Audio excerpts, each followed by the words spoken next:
Friends, स्वागत है आपका अपने यूट्यूब चैनल इफेक्टिव स्टडी 2.0 में। जैसा कि आप सभी जानते हैं फ्रेंड्स कि हम कुछ प्रश्नों की छोटी सी श्रृंखला लेकर चलते हैं। आज मैंने क्लास 10th एनसीईआरटी बुक से कुछ क्वेश्चन लिए हैं फ्रेंड्स, जो कि क्लास 10th का चैप्टर 1 है। आप देख सकते हैं, आप देख लीजिएगा इस बुक को, जिसका नाम है शिक्षिका द्वारा प्रतिदर्श बजट का प्रदर्शन। क्लास 10th का ये चैप्टर फर्स्ट है अपने होम साइंस में। इसी से मैंने क्वेश्चन को लिया हुआ है फ्रेंड्स। और हम ये सभी जानते हैं कि देखिए, हमारे जो भी प्रतियोगी परीक्षा होती हैं, जो भी क्या हम अपना जो देंगे होम साइंस से फ्रेंड्स, तो इसमें जो क्वेश्चन होते हैं वो एनसीईआरटी से ही देखने के लिए मिलते हैं। तो मुझे ऐसा लगा कि अगर एनसीईआरटी के कुछ क्वेश्चन हम देख लें तो हमारे लिए बेटर हो सकता है। तो चलिए फ्रेंड्स, स्टार्ट करते हैं अपनी श्रृंखला को। क्वेश्चन नंबर 1 देखिए, एक निश्चित अवधि के लिए पारिवारिक आय व्यय के पूर्वानुमान को कहते हैं। देखते हैं फ्रेंड्स क्या कहते हैं। ऑप्शन ए आय का विवरण, ऑप्शन बी व्यय का विवरण, या ऑप्शन सी पारिवारिक बजट, या ऑप्शन डी घरेलू हिसाब किताब। तो हम जानते हैं फ्रेंड्स कि एक निश्चित अवधि, देखिए फ्रेंड्स, निश्चित अवधि के लिए और पारिवारिक आय व्यय के पूर्वानुमान, तो इसको क्या कहा जाता है फ्रेंड्स, जानते हैं, इसको हम पारिवारिक बजट कहते हैं। ऑप्शन सी जो है वो करेक्ट आंसर है। बढ़ते हैं क्वेश्चन नंबर 2 की तरफ।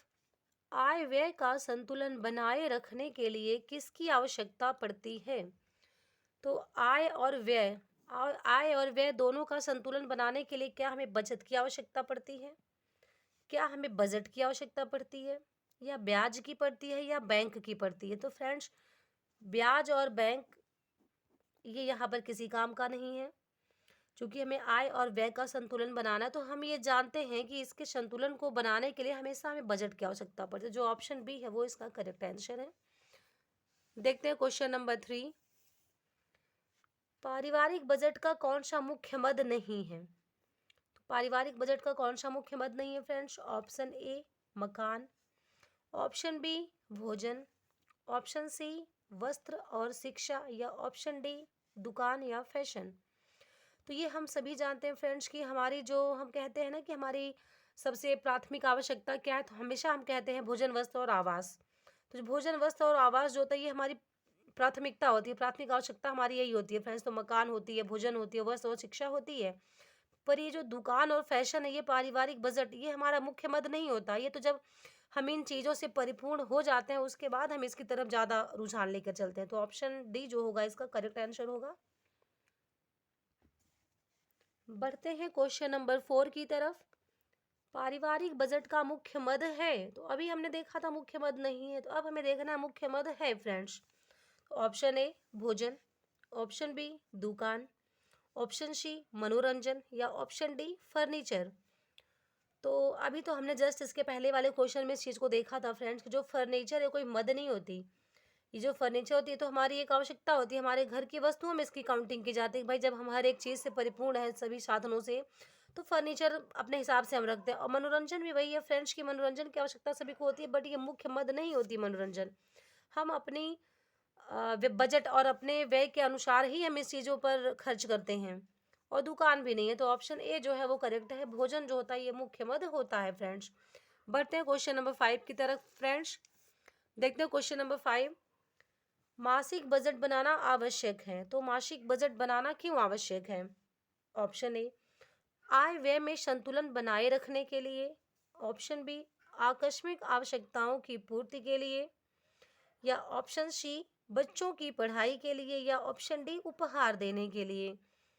तो देखिए फ्रेंड्स, अगर हम देखें तो ऐसे ऑप्शन जो होते हैं हमें उलझाऊ कर देते हैं, हमें उलझन में डाल देते हैं कि क्या हो सकता है। लेकिन देखिए, मासिक बजट की बात कर रहा है फ्रेंड्स, तो इसका जो ऑप्शन ए है वो करेक्ट होगा कि आय और व्यय में संतुलन बनाए रखने के लिए ही हम बजट बनाते हैं। अगर फ्रेंड्स आय और व्यय में संतुलन बना रहेगा तो आकस्मिक आवश्यकताओं की पूर्ति हो जाएगी। और सिर्फ किसी एक को अब यहाँ पे प्राथमिकता नहीं दे सकते, तो आप आकस्मिक आवश्यकताओं को प्राथमिकता नहीं दी जा सकती फ्रेंड्स। अगर ये संतुलन जो है यहाँ से ये बना रहेगा तो हम पढ़ाई के लिए भी निकाल लेंगे, हम आकस्मिक आवश्यकताओं के लिए भी निकाल लेंगे, और हम भाई अपने देखते हुए परिस्थिति को अगर किसी को उपहार देना तो हमारे पास होगा तभी तो हम देंगे। तो यहाँ पे ऑप्शन ए करेक्ट है। बढ़ते हैं क्वेश्चन नंबर 6 की तरफ। क्वेश्चन नंबर 6 है फ्रेंड्स, पारिवारिक बजट बनाने का उद्देश्य है। तो ऑप्शन ए बचत करना, ऑप्शन बी व्यय पर नियंत्रण, ऑप्शन सी आय का ज्ञान, ऑप्शन डी ये सभी। तो बजट क्यों बनाया जाता है? बजट बनाते हैं हम इसीलिए कि हम बचत भी कर सकें, और बजट रहेगा तो हम व्यय पर भी नियंत्रण कर लेते हैं, और बजट के थ्रू ही हमें आय का भी ज्ञान होता है। तो जो ऑप्शन डी है वो करेक्ट है फ्रेंड्स। देखते हैं क्वेश्चन नंबर 7, पारिवारिक बजट बनाने के लिए सबसे आवश्यक है। तो पारिवारिक बजट बनाने के लिए फ्रेंड्स सबसे आवश्यक क्या है बताइए? ऑप्शन ए आय में वृद्धि, ऑप्शन बी व्यय पर नियंत्रण, ऑप्शन सी ऋण की व्यवस्था, या ऑप्शन डी आय व्यय का पूर्वानुमान। तो हम जैसे देख रहे हैं फ्रेंड्स कि पारिवारिक बजट बनाने के लिए, तो ऐसा तो नहीं है कि अगर हमें अब बजट बनाने बैठ गए तो कहेंगे नहीं पहले आय में वृद्धि हो जाए। आय में वृद्धि ऐसे थोड़ी होती है कि हमें बजट बनाना है। हम हमारे घर की जो आय होती है उसी आय को लेकर ही तो बजट बनाते हैं। तो आय में वृद्धि थोड़ी, आय में वृद्धि कोई इसका कोई ये ऑप्शन नहीं है। व्यय पर नियंत्रण, तो बजट बनाने के लिए ऐसा नहीं कि व्यय पर नियंत्रण करेंगे तभी बजट बनेगा फ्रेंड्स। बजट बनाने के बाद हम देखते हैं कि हम कितने व्यय पर नियंत्रण कर सकते हैं। तो ये बजट बनाने के लिए सबसे आवश्यक ये भी नहीं है। और ऋण की व्यवस्था ऐसा थोड़ी कि हम बजट बनाएंगे तो सबसे मांगते फिरेंगे।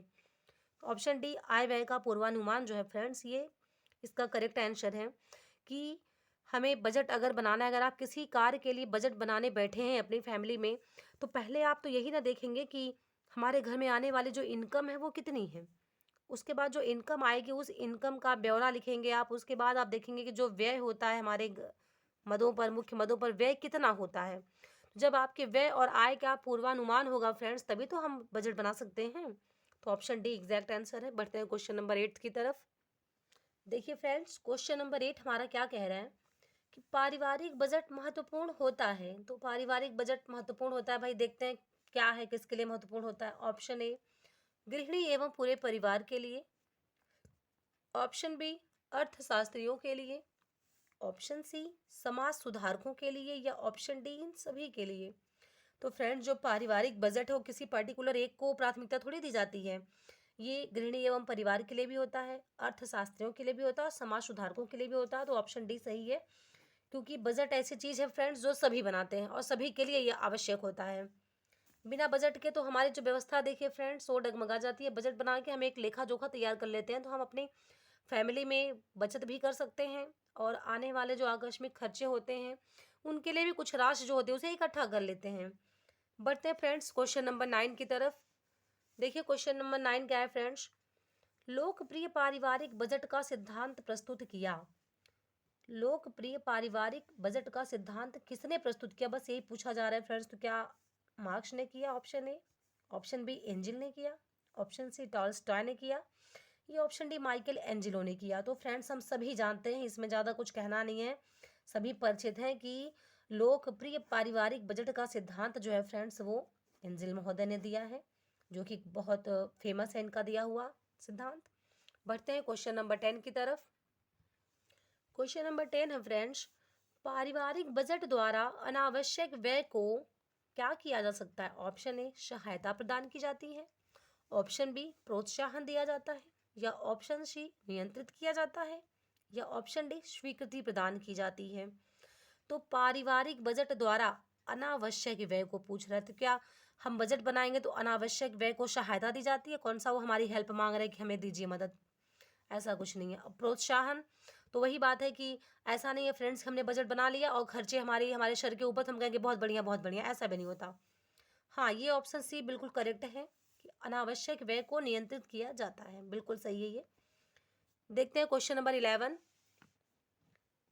पारिवारिक बजट के मार्ग में मुख्य बाधाएं हैं। तो देखते हैं पारिवारिक बजट के मार्ग में मुख्य बाधाएं क्या है फ्रेंड्स। ऑप्शन ए अज्ञानता तथा अशिक्षा, ऑप्शन बी बजट के प्रति उदासीनता, ऑप्शन सी समाज में प्रचलित कुप्रथाएं, या ऑप्शन डी ये सभी। तो हम सभी जानते हैं फ्रेंड्स कि मुख्य बाधा जो होती है ना बजट में, ये सभी होती है, अज्ञानता, अशिक्षा, उदासीनता, कुप्रथाएं, ये सभी होती है फ्रेंड्स। तो ऑप्शन डी जो है बिल्कुल करेक्ट होगा। बढ़ते हैं क्वेश्चन नंबर 12 की तरफ। क्वेश्चन नंबर 12 है फ्रेंड्स, आदर्श बजट माना जाता है, तो आदर्श बजट क्या माना जाता है? ऑप्शन ए घाटे का बजट, ऑप्शन बी संतुलित बजट, ऑप्शन सी बचत का बजट या ऑप्शन डी दैनिक बजट। तो पहली बात फ्रेंड्स, हम दैनिक बजट कोई बजट नहीं होता, ठीक है। और ये आदर्श बजट की बात कर रहे हैं, तो घाटे का जो बजट होता है वो कभी भी आदर्श तो नहीं हो सकता। और ये जो संतुलित बजट होता है फ्रेंड्स, ये क्या होता है? ये इतना होता है जितनी हमारी आय है उतनी हम व्यय कर लेते हैं, ना हमने किसी से लिया, ना हमने ऋण लिया, ना हमने बचाया, तो ये हमारा संतुलित होता है। बट जो बचत का बजट होता है यही आदर्श बजट होता है। तो ऑप्शन सी जो है वो बिल्कुल करेक्ट आंसर है। देखते हैं क्वेश्चन नंबर 13। एंजिल के अनुसार कम आय वर्ग के परिवार की आय का अधिकांश प्रतिशत व्यय इस मद पर होता है। तो एंजिल महोदय ने क्या बताया था, बताइए। एंजिल ने किस मद पे कहा था कि जो कम आय का परिवार होता है फ्रेंड्स, उनकी आय का अधिकांश प्रतिशत व्यय किस मद पर अधिक होता है फ्रेंड्स? तो हम जानते हैं क्या वस्त्र पर होता है, भोजन पर होता है, आवास पर होता है या ईंधन पर होता है। तो जो कम आय वर्ग का परिवार होता है फ्रेंड्स ना, उनका एंजिल, अकॉर्डिंग टू एंजिल, उनका जो अधिकांश प्रतिशत व्यय होता है वो भोजन पर होता है। तो ऑप्शन बी जो है वो बिल्कुल करेक्ट आंसर है। बढ़ते हैं क्वेश्चन नंबर 14 की तरफ। क्वेश्चन नंबर 14 है फ्रेंड्स, बजट बनाने से पहले आवश्यक है। तो बजट बनाने से पहले क्या आवश्यक है? ऑप्शन ए आय का पूर्वानुमान, ऑप्शन बी आय पर नियंत्रण, ऑप्शन सी व्यय पर नियंत्रण या ऑप्शन डी ये सभी। तो ऐसा है फ्रेंड्स, बजट बनाने से पहले क्या आवश्यक होता है? व्यय पर नियंत्रण। बजट आपने बनाया नहीं और आप कौन सा नियंत्रण कर लोगे, बताओ। जब आप बजट बनाओगे तभी तो आपको पता चलेगा कि हमारा कहाँ एक्स्ट्रा जा रहा है, उसके बाद आप कंट्रोलिंग करना स्टार्ट करोगे। तो ऐसा कुछ भी नहीं है। आय पर नियंत्रण, अरे भाई आय पर क्या नियंत्रण करेंगे बताइए आप। हमें बजट बनाना है तो हम आय हमारी होती क्या, जो हमारी इनकम होती है, हम अपने इनकम पर ही नियंत्रण कर लेंगे। अगर हमारी इनकम पर नियंत्रण हो जाएगा, कंट्रोलिंग हो जाएगा फ्रेंड्स, तो हम कोई बजट बना ही नहीं पाएंगे। बजट बनाने से पहले जो सबसे आवश्यक होता है वो होता है आय का पूर्वानुमान। आपको पता तो होना चाहिए कि हमारे पास इनकम है क्या, कहाँ से कितनी इनकम आ रही है, तभी तो आप एक बजट बना पाओगे। बढ़ते हैं क्वेश्चन नंबर 15 जो कि आज का लास्ट क्वेश्चन है। आय व्यय में संतुलन हेतु कौन सा साधन उपयुक्त है? तो चूंकि हम जो पढ़ते आ रहे हैं वही चीजें हैं, आप समझ रहे हैं कि हमारा आज का टॉपिक यही है कि आय व्यय में संतुलन हेतु कौन सा साधन उपयुक्त, बताइए।